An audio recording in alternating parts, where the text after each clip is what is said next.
क्या आप जानते हैं कि महर्षि पराशर ने किसे दी अपने वजीर की उपाधि और कैसे उनका नाम पड़ा मडघ्याल।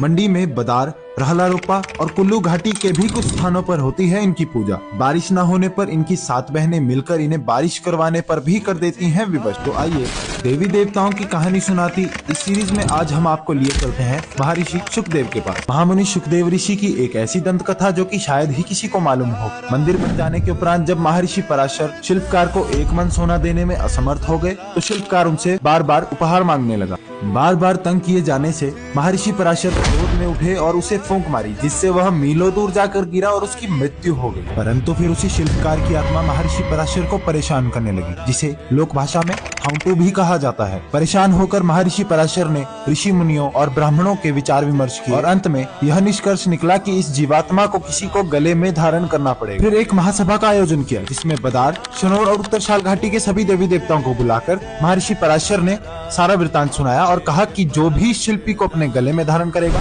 मैं उसे अपना महासचिव यानी वजीर का पद दूंगा और मेरे जो भी शुभ कार्य होंगे मैं उनमें उसे विशेष स्थान दूंगा। वहाँ बैठे सभी देवी देवताओं ने शिल्पी की अशुद्ध आत्मा को गले में धारण करने से साफ इनकार कर दिया। अंत में करुण भाव से अपने पौत्र की ओर देखते हुए कहा कि तुम ही मेरी अंतिम अपेक्षा हो, अन्यथा इस समस्या से मैं कभी नहीं निकल पाऊंगा। अपने दादा की करुण वेदना सुनकर महामुनि सुखदेव ऋषि ने उस जीवात्मा को अपने अंगीकृत किया और इसी प्रकार मिली महामुनि सुखदेव ऋषि को महर्षि पराशर की वजीरी। लोक भाषा में मड यानी मरे हुए व्यक्ति की जीवात्मा को अपने गले में धारण करने वाले को मडघ्याल कहा गया। इसी प्रकार महर्षि पराशर के विशेष त्योहार सौरानाहुली पर्व सरंडी में भी प्रथम प्रवेश और प्रथम हाजिरी देवथट्टी मडघ्याल को समर्पित है।